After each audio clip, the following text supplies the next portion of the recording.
things, ducks in a row here. You have the agenda before you, I believe. Are there any changes? Actually, we do have a couple of changes. First of all, under the consent agenda, if you look at that, there's actually, I think it states that there's 3 resignations, there's just 1 resignation. And then we also need to add a contract, approve a contract for a 7th grade science teacher. That would be contingent on transferring her certification from Colorado to Missouri. She has how many years of experience in Colorado, Tina? Almost 26, 20. and I do have an email from DESE Certification saying that they will certify her once her paperwork, based on her Colorado certification, once her paperwork is all, and she has it all in, it's just a matter of getting it. And so that motion would be contingent upon her getting that certification transferred over to Missouri, which is a formality, but she's in the process of doing that. And that is to resolve the situation involving the former 7th grade science teacher that we discussed last month's meeting. So he is no longer on contract, and she began today, as a matter of fact. So. And then the only other change I have is that there's no need for an executive session. So I would ask that we remove that from the agenda. Okay, any other questions concerning the consent agenda? Then I would receive a motion to approve the items on the consent agenda. So moved. Is there a second? Second. Second, Farrell. All in favor? Aye. All opposed?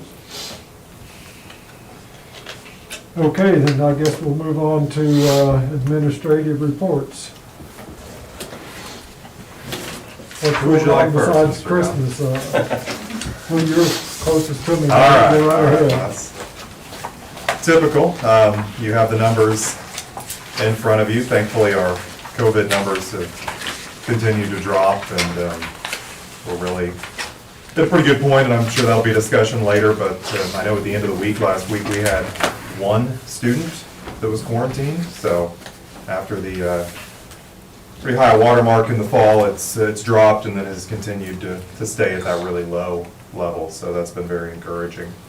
Of note, just a few things I'll mention. Our Fine Arts Department, obviously disappointed about not having live concerts, but they've done a nice job with preparing some virtual concerts. Choir had theirs last week via Zoom, and that was a little bit of a roller coaster. The kids did a fantastic job, and just a few little technical glitches, but Mr. Haji did a good job of getting that together and having all of the students perform. And the band will be having their concert this week on Wednesday, so looking forward to that.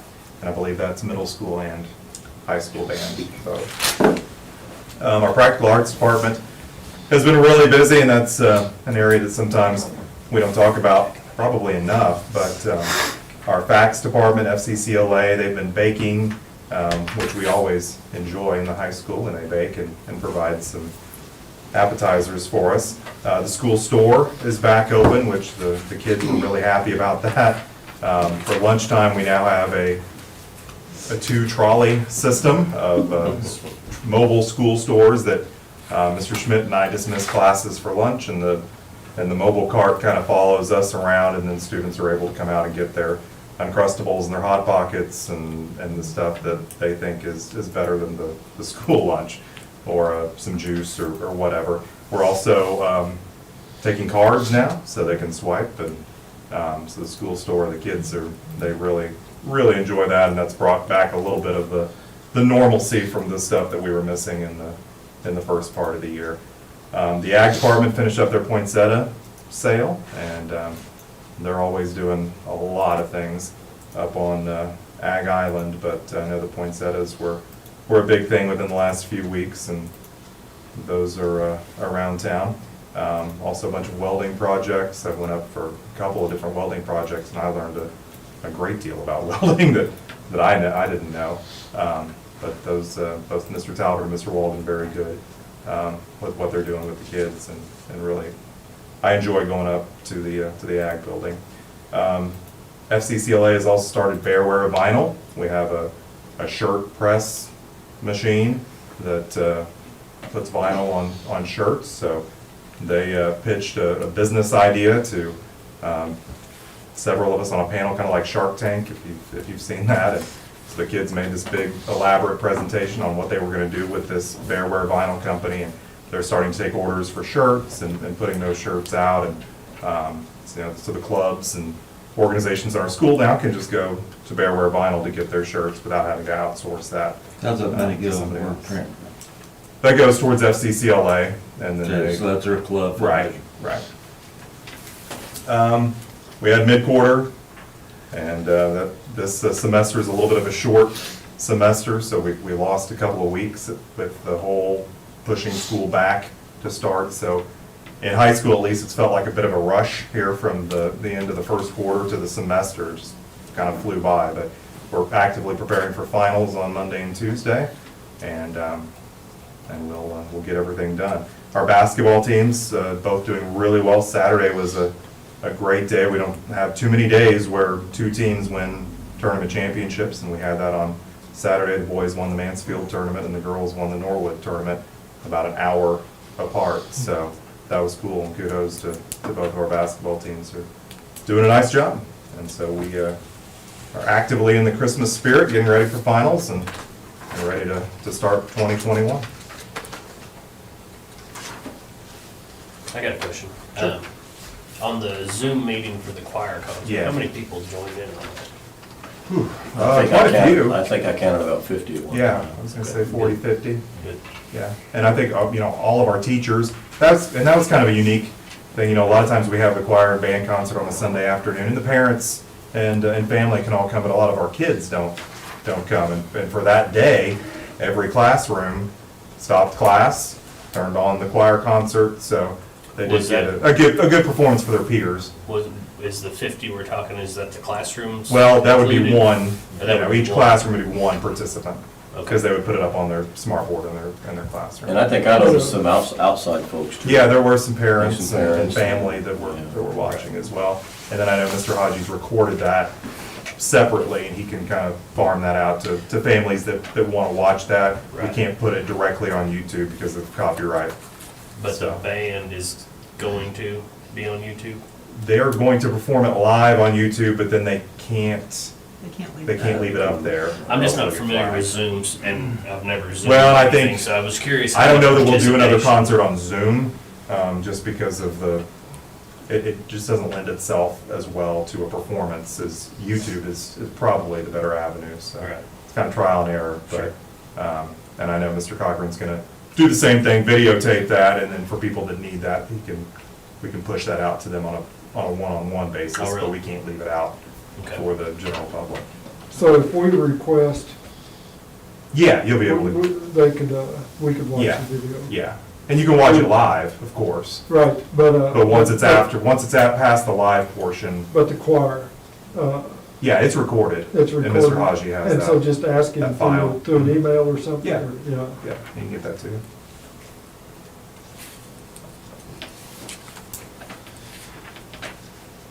Any other questions for Mark? Okay. Well, Dr. Spencer, I guess you're up. No, I thought we were maybe going in order since you started closest to you. Well, He shoots from the hip. Okay, our enrollment is climbing. We're at the highest point that we've been this year, and we continue to get new students and students who went to homeschool early. We had a lot of students go to homeschool at the beginning of the year, and we're starting to get some of those back, and then we're just getting new students from different places. So we're at 382, or we were in November, and I think we're up since then because we've gotten probably at 5 this month, so. Our attendance is holding steady at 94%, which isn't terrible, so considering, all things considered, it's hanging in there. Our Character Strong student for November was Weston Bain, and of course, Shelter Insurance, Terry Newton always gives a $50 gift card for that student. Teachers refer those students based on something that they do over and above that shows a character strength, and then at the end of the month, one of them is drawn for that gift card. I've given you some numbers on our distance learners. We're still sitting at about, let's see, 25, 30, about 35 students who are non-seated students for various reasons. And I'm looking at probably 5 to 7 of them, I think, will be back in January. So that number will go down a little bit. As Dr. Spence said, there is, I put on there the virtual band concert. Our part of it starts at 8:15, and we put out the YouTube link to all of the teachers, and we would also like for all of our students to get to see that, since it does take place during school hours. I know they're really excited about it. The 6th graders, if I ever mention, hey, I think I'll try to come down and watch you in band today. Are you coming? Are you coming? And then when I get down there, they can't wait to show me what they can do, and that is just the coolest thing. I was a band person, so I really enjoyed going down there. We are in the middle of iReady testing, and I should have some numbers for you next month so that we can not only look and see where we are this year, but kind of see how we compared to last year.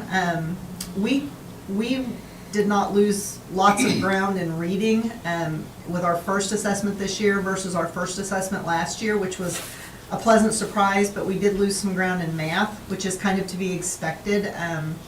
If you can read, you tend to read something, whether it's Facebook or whatever, and those skills stay a little bit sharper, but we don't just sit around and do math if nobody makes us, if we're in 7th grade. So, those kiddos did miss a whole quarter of math there. So, but I'll have that breakdown for you next month, and we'll kind of see where we are and if we can gain some of that ground back.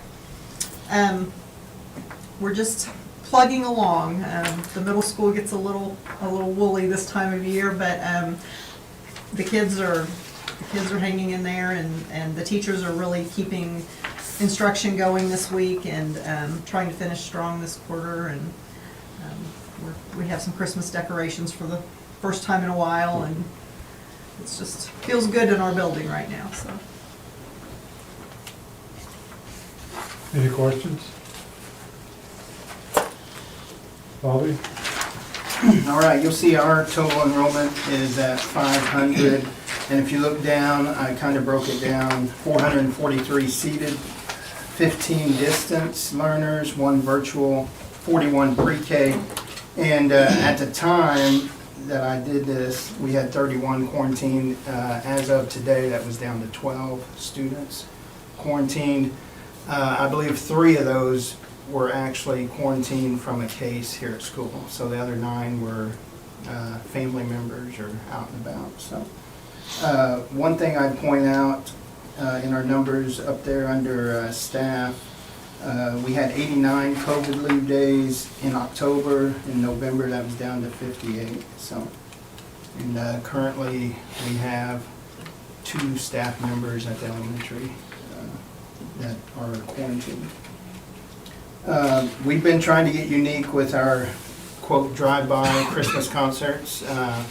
Kids, we take the classes out in the hallway and they just listen outside the music room, and we try to give the kids as big an audience as we can. And they've been doing a great job. 1st and 2nd grade, they do the Christmas program.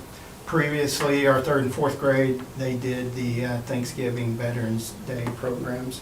But those have been going really well. We're in the middle of our second iReady diagnostic testing, and really on our first one, we were pleasantly surprised that we hadn't lost as much as we thought we had, and I will have those comparisons for you next month as well. And Tuesday, we'll wrap up first semester. We'll have our classroom Christmas parties. Of course, no parent volunteers, but we still want the kids to have that opportunity to celebrate. And hopefully that helps our attendance on that last day as well. Some celebrations. I wanted to update you on STEM Club. We began that back in October. And just some enrollment numbers, kids that are participating. And you'll see some of the concepts that they're have covered recently. And it's just a really good club for our kids. and just exposure to, you know, science, technology, and math, engineering. Miss Moffus and Mrs. Larson, they do a really great job taking that on. And we've kind of, over the last couple of years, tried to expand that. We just did second and fourth grade the first year, which is the grade levels that they teach in. Then we expanded that first through fourth. Then last spring, we added kindergarten. At the beginning, we limited, we just took teacher requests for which kids might, you know, enjoy that or participate in that. This year was our first year to basically do open enrollment, so anyone could stay and participate. And as you see, first grade, we have 25 enrolled. Second grade, 35 students enrolled. Third grade, 26. Fourth grade, 35. And kindergarten will begin their program in January. So I like Dr. Spencer's plugging along, trying to make it normal as we can. So we have other clubs going on as well. Art club is well attended. Mrs. Green does a great job with that as well. So Any questions for Bobby? I might add on enrollment, since December 2nd, we have enrolled 14 new students, and 12 of those are out of state enrolled. So, wow. Since when? December 2nd, for whatever reason. Yeah. Do with that what you want. For whatever reason. We got one big family that hit both of our buildings, Yeah. I think. There were several children in that Oh, one. yeah. Nice kids though. Yeah, I think the comment was made, since they can't have school in our state, they were planning on moving after the school year, but no school in their state kind of sped up their process. So. Anything from the SPED department? SPED's been working on our December 1 count for core data. We have our trial run certified on that. Hopefully we can get that submitted, signature verification tomorrow. What we're looking at, what we look at overall is the last 3-year average when we're looking at those numbers. Where we started out in 2018 on our incident rate, which is our population of special ed students compared to the state average of special ed students. In 2018, Willow Springs School District percentage was just a little over 17% special ed students, and the state average was a little over 13%, so we were quite a bit above in 2018. In 2019, our incident rate, Willow Springs School District was a little over 18% special ed students, and the state average was 13%. And then in 2020, our incident rate was 17%, and the state average was 13%. So we're still quite a bit above the state average. Typical incident rate for special ed students is anywhere from 12 to 14. So I know that's an area of focus that Mr. Hall has asked me to work on appropriately identifying students for special ed services. Where we're at right now on our numbers, last year for all of the disability areas, for intellectual disability, we had 22 students who were identified as students with intellectual disability, and this year we do as well. Students with an emotional disturbance, last year we had 9, and this year we have 8. Last year there were no students with an orthopedic impairment, but we did have a student transfer in district this year that has an orthopedic impairment. Hearing impairment, last year there were 4 students, and this year we have 2. Students with specific learning disabilities, last year there were 65, and currently we're at 64. And other health impairments, last year we were at 51, and currently we have 48. Students with multiple disabilities, last year there were 2, and right now we have 1. Students were identified as students with autism, last year there were 19, and currently we're at 18. Students who are in our Young Child program, our Early Childhood Special Ed program, last year we had 4, and currently we're at 6. And students with language impairment, last year we were at 15, and currently we're at 19. and students with a speech impairment. Last year at this time we were at 29 and currently we're at 23. So hopefully we're on the right track of making appropriately identified students who need special ed services. Any questions? Our being over the state average, would you attribute that maybe to more being identified as with learning disabilities than average? I think what I attribute to us being over state average, when reviewing files, what I have kind of narrowed down some of the areas of concern where students were inappropriately identified when they were initially placed by using other methods to determine eligibility. Typically, students with specific learning disabilities are identified. We use the discrepancy model in district where there has to be a 22-point difference between the student's IQ and their academic functioning. And full-scale IQs were not being used for those identification purposes. They were using other means like a nonverbal IQ or some other creative means to make a student qualify. So we are really working on making sure students are appropriately identified and they're used, we're using the correct methods to do so.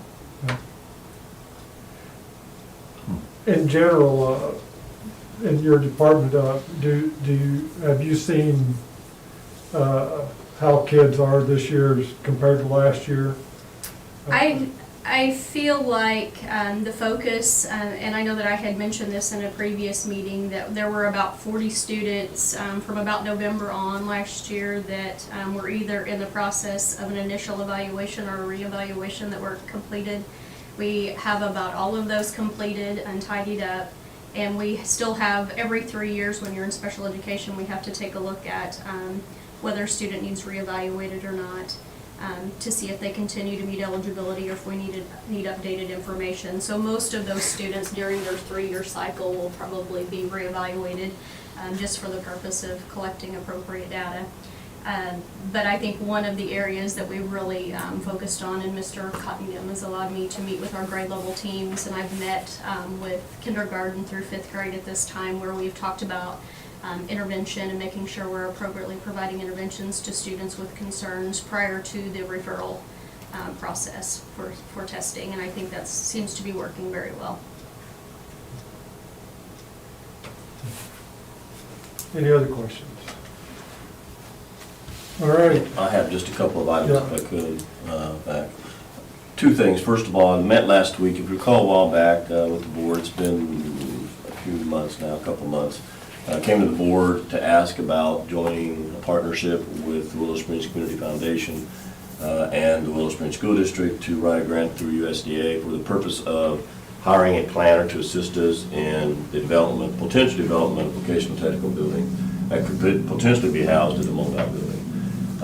That we did receive that grant. It's a $40,000 grant. Actually, it's a $32,000 grant, but it's $4,000 of matching money with the Community Foundation, and the school district provided $4,000 of matching money. Put together a committee. We met last week.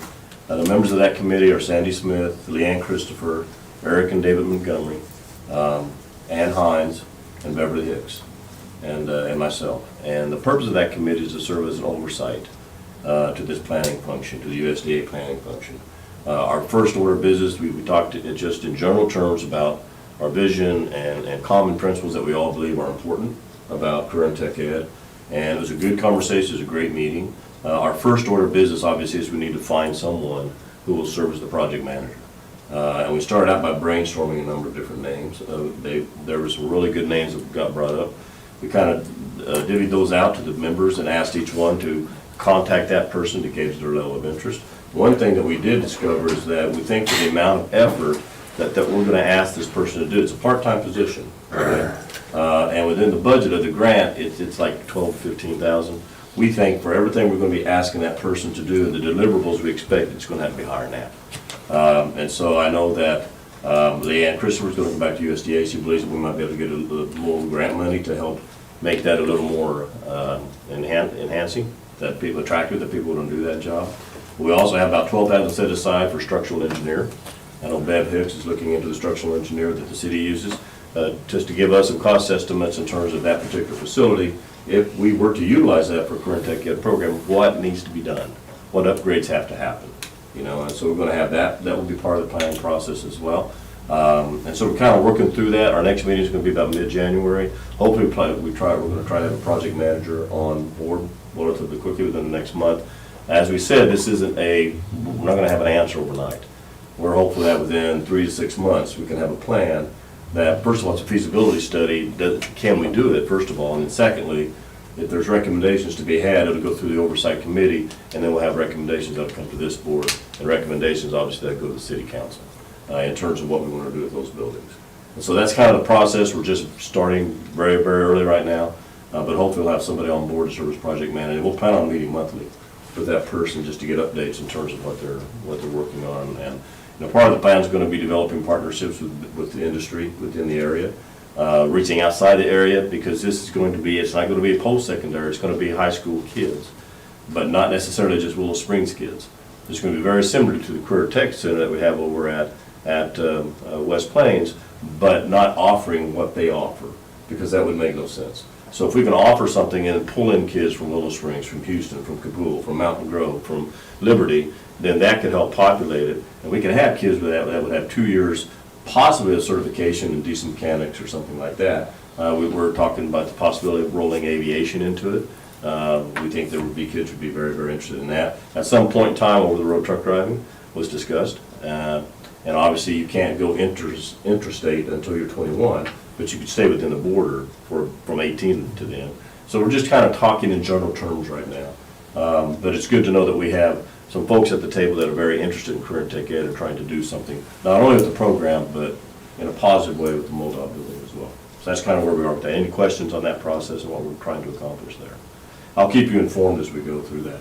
Then the only other thing, we talked about it before the meeting, but we weren't on air at the time, but kind of a fun thing that we are doing, now that everybody's listening, I don't know how many folks we have that are listening out in Cyberland, but we are having a district-wide Christmas decorating contest, so I encourage everyone to get out tomorrow evening, even tonight if they want, but tomorrow evening, drive around the district, because we're having a lot of fun with it, and there's a lot of, friendly competition going on. But I think it's been good. I think it's been really good. It's been, well, it's kind of friendly. Until Dr. Spence thought that somebody tossed his tree in this building, but other than that, no, but it has been fun. It's been uplifting. I think folks have enjoyed it. This has been a strange year. It's just been a strange year. So anything that will help us just kind of get out and do something different and fun and crazy, and I think it's been a good thing. So I would encourage folks, I'd say about around 5 o'clock tomorrow evening, just start driving around the schools. And don't forget the superintendent's office, because we have the advantage of being right on the highway. But we have the disadvantage of being away from all the other schools. So don't forget to come and see what we have. So 5:30, there's 5:30. So, all right, very good. That's all I have. You've got the advantage of having the maintenance department. We do that. The bucket truck has been at the superintendent's office multiple times, but I have to say, it's been at the Hicks house more than that. The superintendent's office. But yeah, drive around. That's pretty cool. It's good stuff. It is. All right, I guess we're ready to move on to. And before we jump into the COVID-19 discussion, if I could ask for just a 2-minute break, just to give everybody a chance to get up and get a piece of this fabulous cheesecake over here, because I'm not sure we're going to have another opportunity. And so, what else to be doing during a COVID-19 conversation is eating cheesecake. So, if everyone, and we have enough, I think, for everyone here, right? Yes. Okay, so come on over and help yourself with some cheesecake. I'll get it. And this was made by. It's good, you don't want to pass. This is made by our middle school food service department. We do really have good cooks. I know. Matt, what kind do you want? I'll fix it for you. The only thing we don't have is coffee. That would be really good. Thank you. Water's okay. Dean, Any that's close. However, tomorrow night while you're out and about looking at Hot Christmas chocolate, lights, I we think. have hot chocolate and good That's fruit. what we're advertising. oh my gosh. We're having hot chocolate tomorrow night. I'm Yeah. yellow light tomorrow, so They just made up our stop by minds. for treats. I know, they just made up our So we mind don't need for us. hot chocolate. We'll do I'll be supervising the ball game. Yeah, I mean, Adam. So you're offering hot chocolate we are too. And sugar Farrell. lily. and sugar. We're looking in, We have hot chocolate, we have candy canes, we have all kinds of other things that I can't say right now. Oh my Can't god. say right now. we're Come kind by and find out. of looking into a fireworks show. Eggnog? Well, we just thought about that. Oh, wait, don't mention that. 'cause you know. Oh, don't worry, it's already been Tina. discussed. Oh, has it? There are some city Elena? ordinances, but I Oh, think. yeah, can you skirt those? Yeah, Blueberry. Hey, I got Brody on my side, so. Oh, Brody can't get what I can get. Did she do blueberry? What'd you say? I'm sorry. Blueberry. Dr. Spence was talking and I. Blueberry. Wow. Blueberry. Sorry. It's, I kicked him out of the park. it's Dr. Little over here. Dr. Little.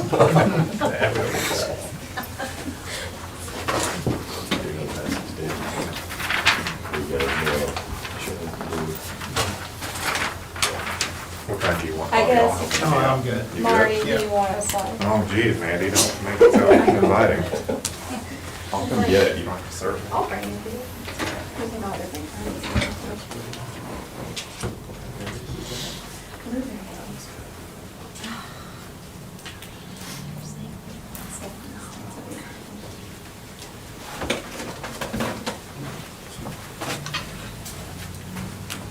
Yellow.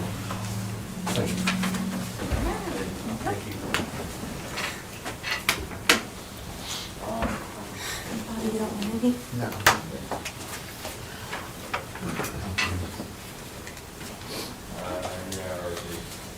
Thank you, Mandy. You're welcome. Okay. Hey, I'll sort of go with that.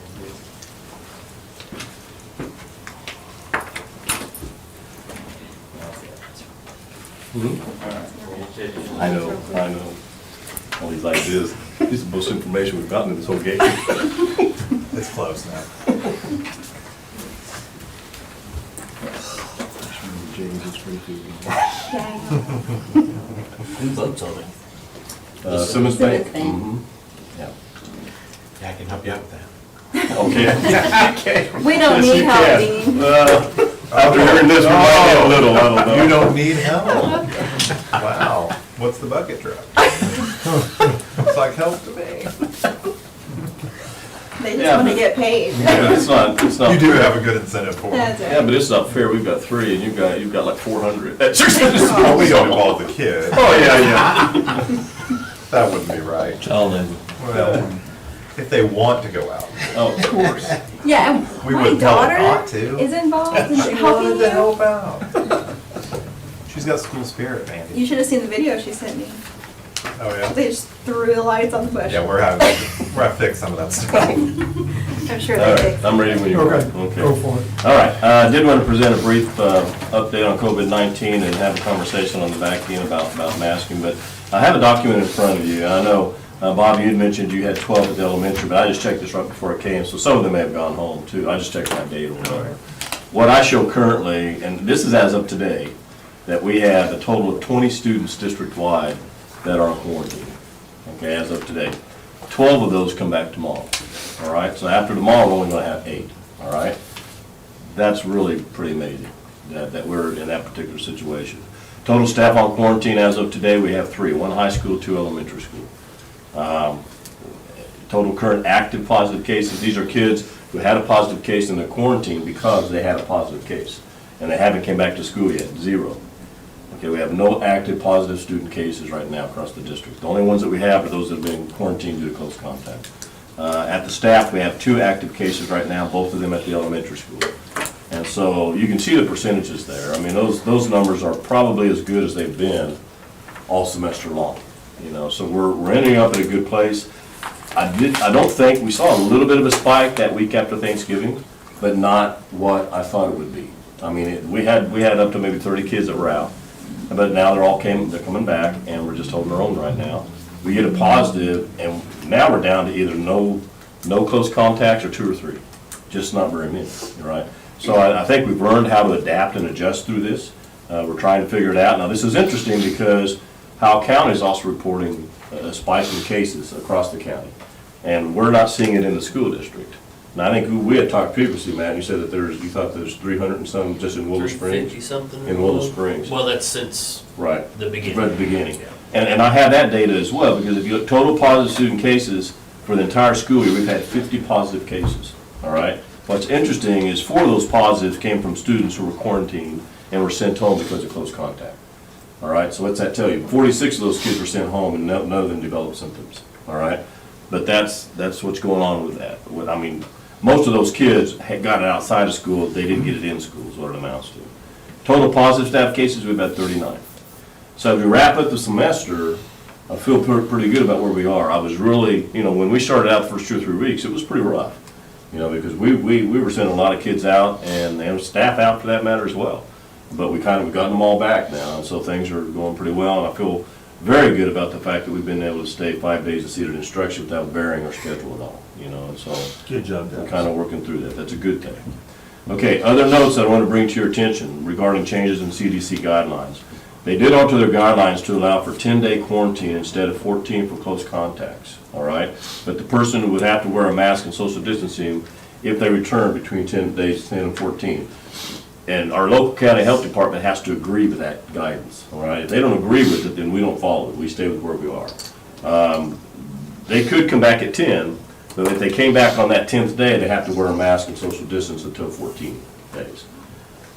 They will allow close contacts to come after day 7 if they have a negative test, all right? But our local antigen test that we're using within our school district does not qualify. We can't use that test, all right? So I don't know how they're going to be able to get a test unless they go to a medical provider, healthcare provider, and I don't know how they're going to get the results quick enough to be able to come back on day 5, on day 7 after they have a test on day 5 or 6, unless they get the rapid test, which might be a possibility. This must still be approved by the local health department. The Howe County Health Department at this time has chosen to maintain the 14-day quarantine requirement due to a rise in the cases in the county. So we will follow that same guidance as well. We're not going to do the 10 days. So we're going to be 14 for close contact, all right? Since our last meeting, the CDC also changed the guidance to allow for non-quarantine of the close contact to a positive if both were wearing masks at the time. To date, there's been much confusion over the enforcement of this guidance. Okay, and that just came out just after our last board meeting. So then all the districts were frantically saying, we gotta get a masking mandate, we gotta get a masking mandate. Let's do it real quick, because then we can get our kids back, or our staff back. And they just have to mask up and social distance. But the more that we explored it, there were inconsistencies and miscommunications in what CDC was saying, what our state said that we could do, and what they were communicating to our local health departments. For instance, that quarantine, if both of them are masked, it does not apply to after-school activities. It only applies to kids while they're in school. So if they can avoid quarantine and still go to school, that's great. But if they're a basketball player, they're still quarantined. They can't play basketball, all right? So it doesn't apply after school. So, you know, some districts are saying this is a good way to kind of save our athletes. Well, it wasn't going to work that way, you know? And so all those things had to be taken into account as well. Again, our health department didn't go along with that. And we had a long conversation. I polled several board members to get your thoughts on it. And, you know, I still think if we're going to do a masking mandate, it would need to come to the board. The board would need to approve that, all right? So I visited a little bit with Tony. I think it'd be a good thing that in the event that we feel that the numbers jump and we feel like we need to do something, I at least would like to have a dialogue with the board and see where each of you stand with respect to mandated masking. I'm not recommending we do anything right now, and our numbers don't support that. I mean, our numbers are, we're doing fine. We're doing just fine doing what we're doing right now, okay? But in the event that we have a spike in cases, just to kind of go around the table and share your thoughts on masking mandate, and when you think it's appropriate, when it's not appropriate. So, with that, if we could have a conversation, that would be great. Well, I'll, you know, whenever you sent us the email about this change and possibly avoiding quarantine with the mask mandate, I emailed back and said I was all for it. If, you know, our numbers are staying the way they are now, then, you know, obviously I don't think that it's necessary. But if they do spike, I think, you know, because as far as I'm concerned, the most important thing is keeping kids in school.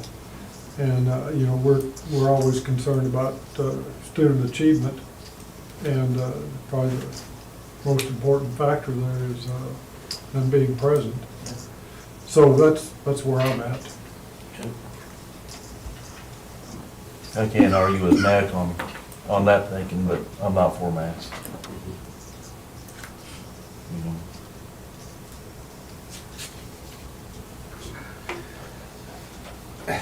mean, our function here is student education, and we can't do that if they're not here. Our secondary function, or second most important thing we do is student safety. So I would absolutely support mask if our numbers justified that. Right. I think we've done one. No question about it, we've been extraordinarily fortunate. And Dean made a good point there about student safety. It's not just student safety, but, safety in the community, faculty and families and everywhere else. It's it's a health issue.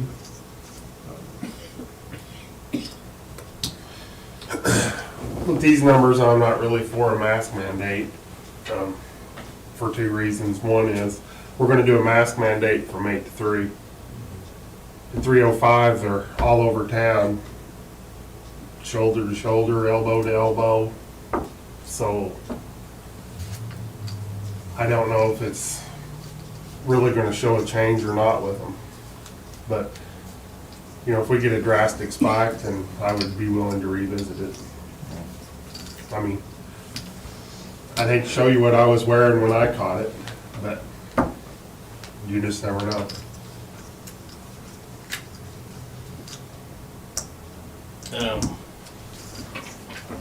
I'm not for a mandate when it comes to masks.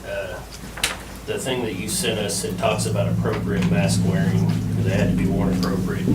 I did some research through the CDC guidelines of what's appropriate. And some of the things that stood out to me is if you touch your mask after putting it on, you have to wash or sanitize your hands every time you touch your mask, per the CDC off their website. The masks have to be washed daily. They have to have 2 layers of cloth on them. There's specifics in these masks that there's no way that we could comply with. Could you have your kids wash their hands every time they touch their mask? I mean, if it's about student safety, if that's what we're gonna do, we couldn't comply.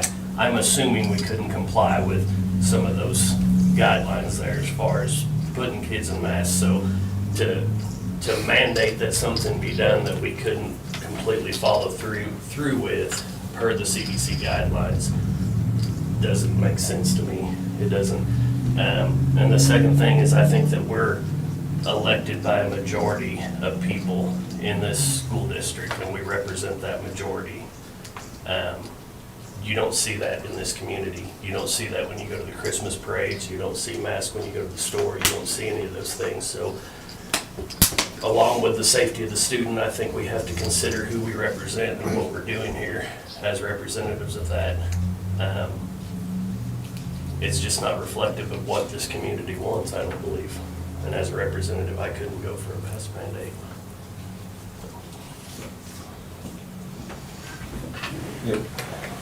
When I start looking at it, and if you look at the numbers, and we've had 50 total positive cases out of 1,200 kids. All right, that's not a large number, So it's less than 10%, it's less than 5%.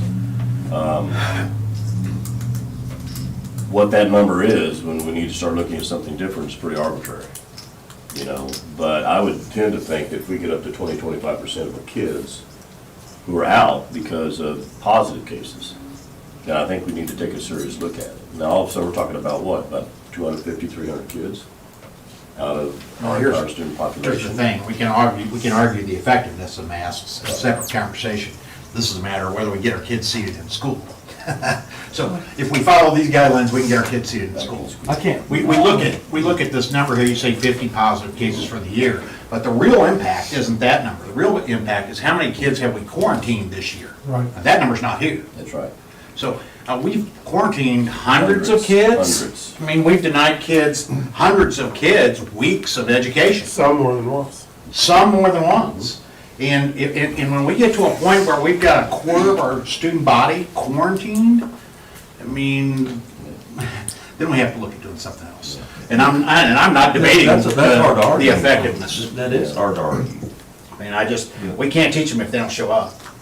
And if doing that allows them to show up, then I'm in favor of that, whatever that looks like. I think it looked like a mess. That's what it looked like. I don't disagree with you there, but I'm not writing the CDC guidelines and they say what we can do. Yeah.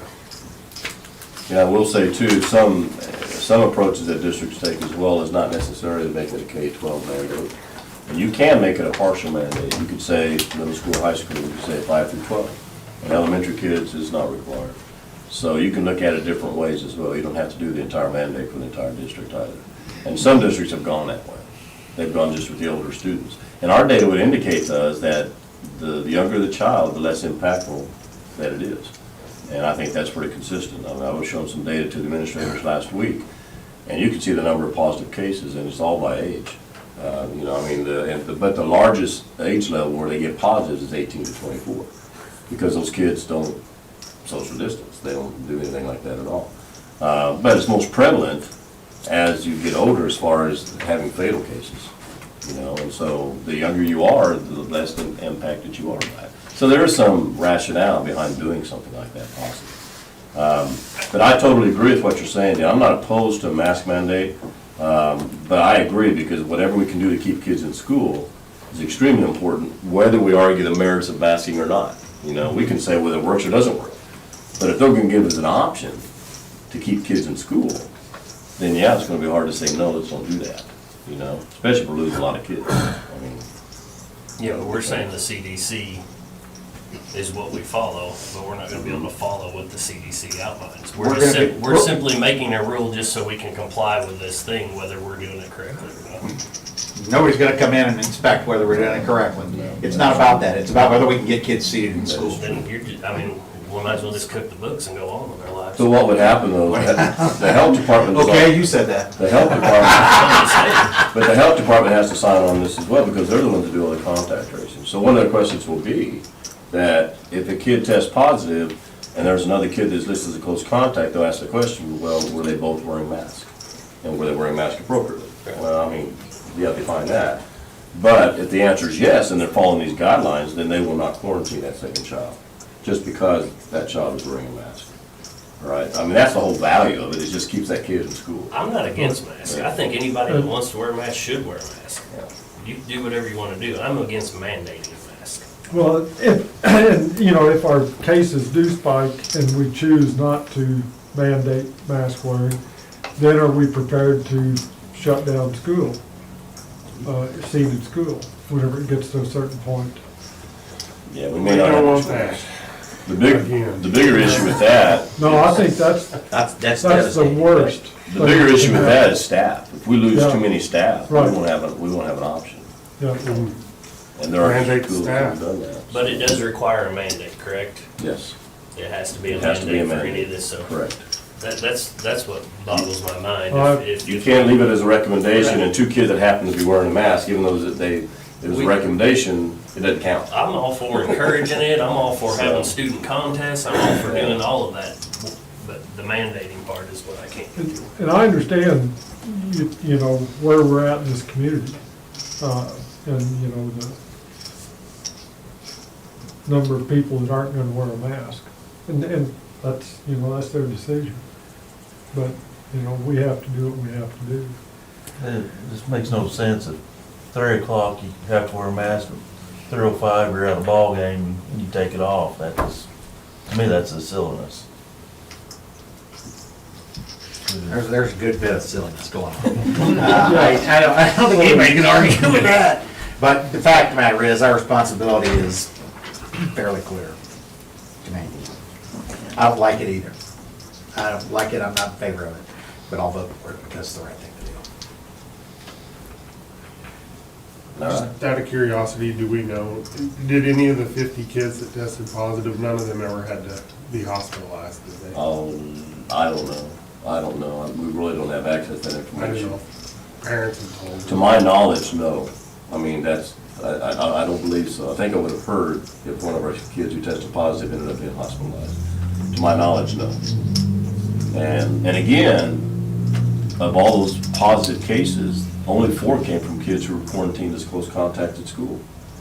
You know, so only 4 of the kids that we sent out developed positive. And that's out of the hundreds that we've sent out. You know, and the numbers of kids that are getting quarantined many of them, the lion's share of them are from close contacts outside of school. And that's true across the country. Yeah, that That's is not just Willow not in Springs. schools. That's- The schools are not spreading It's- this. Right, no, that's pretty much That's, evident, yeah. that's science. Yeah, it's coming from elsewhere. Yeah. But it is. We Walmart have to deal with it. socializing spreading. It's the Walmart. Walmart factory. Walmart virus. So, What about lunch? That was one other question. Are we able to maintain 6-foot distance at lunchtime? yeah, they do We are, a good right? job of it. Okay. High school's in the classrooms right now. and- Because I think that was one of the deals there, Yeah. that if you did the mask mandate, you still had to make sure that lunch, when you took it off, No, you you had the 6 still had to do that, yeah, you still have to social distance, and elementary, I think, works pretty well, they've got a system in place, middle school, I think, does a good job with it as best as they can. But after lunch, when they go to recess, they're And it's- 12 inches apart. Everybody's got their tongue in somebody else's ear. But they're outside for, But they are outside, which makes a difference. middle school. It's not a compliance case, but, Well, I applaud everything you guys have done to work through this and to deal with it. well, all in all. we're- Whatever we've done has and worked. It's made a difference, no doubt. It's been a huge success. I'd say the decision will probably be made way above the school board, Yeah, so. Yeah, I'm not sure the I state of haven't seen Missouri any doesn't evidence have of an that. action Maybe not mandate. Missouri. The way that's written is designed to put the pressure on local politics. Oh, yeah, Not yeah. state politics. Yeah. Pressure on the lowest governing body. That's Well, exactly. I've had several conversations with Chris Gillum, and there doesn't seem to be a lot of communication between the state and counties right now. No. So it's just. It ain't gonna come from on no, high. it's not. Stick that with us. But that helps, Right. that gives you some direction moving forward, and so in the event that we have to do something, at least I have a general idea where the board stands on it, so thank you very much for that. All right. I guess we're ready to move on to reviewing the wellness program policy. Yes, this is something that we need to do every 3 years. This was adopted back in 2017. This is part of our, when we developed the district wellness committee by statute and guidance, we're required to have a district wellness committee. We do have one in place. Every 3 years, we need to prove that. Every 3 years, we need to have an assessment. Now, we were due to have an assessment, and the purpose of the assessment is to gauge everything we've done on our wellness policy for the last 2 years. DESI came out, and they waived that assessment just because of COVID. They said, right now, we're gonna put that on hold, you'll need to do that assessment and have it completed by next June, all right? So they gave us basically a year reprieve on that. So we'll go out and we'll still do the assessment. Now, this particular policy was adopted, I believe, at just about the same time where Jim Taylor was still the wellness coordinator, was doing a lot of wellness activities in the school district.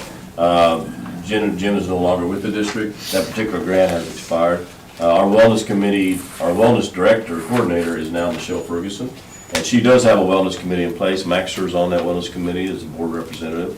And so with that, we're planning on continuing to move forward with what we've done in the past. I mean, everything from nutrition guidelines to physical education, physical activity, education, nutrition guidelines. And we're not going to deviate, and so much of this is guided by statute anyway. So with that, I'm really basically asking the board to review this and to go ahead and approve it for another 3 years. And I don't know, after you've had a chance to review it, I don't know if you had any questions or anything. The main thing I wanted to point out is that on that second page, the piece about the assessment, we didn't do one because they gave us a reprieve on that, just because of COVID. So we will have to do that this spring semester. So, questions?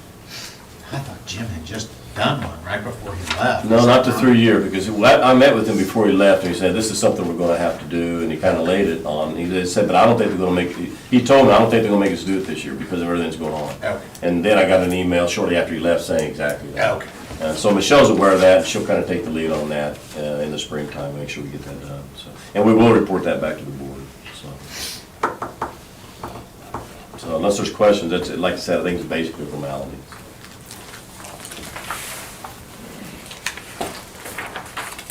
Okay, if there's no questions, last item for information there is the board filing dates. Just as information, the board filing date begins tomorrow, December 15th, and runs through January 19th. And so that would be the time when potential board members, if they're interested in running for the Board of Education, can come to the superintendent's office, visit with Mandy, and get all the necessary paperwork filled out and completed and all that. So I just wanted to make sure we got that out there. All right, comments from our guests? All right then. Guess we'll move on to the item for action. I would receive a motion to adopt approve the district wellness policy, ADF. So moved. Is there a second? Second. All in favor? Aye. Aye. All opposed? All right, anything else? Bill? Before we go any farther, I need to fulfill my duties here. I think Bill and Mandy, we have from the board here. Christmas gift. Well, thank you. If these are not right, it's Dean's My fault. I'll let you know. That's a real possibility, by the way.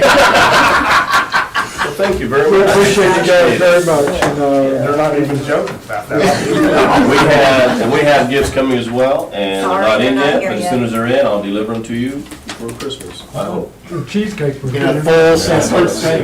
You know In a what? full Santa suit. I may actually do that. These guys aren't listening though, so I don't wanna give away any of Okay, we our can't tell them. secrets or anything. Thank you all very, very much, really appreciate it. Thank you. Appreciate Thank you guys for everything working with you all do. of you, so. you bet. Good luck on your Tomorrow night at Contest. 5:30. Mark 5:30. Yep. 5:30. All right, I'd take a motion to adjourn. So moved. Second, Second. all in favor? Aye.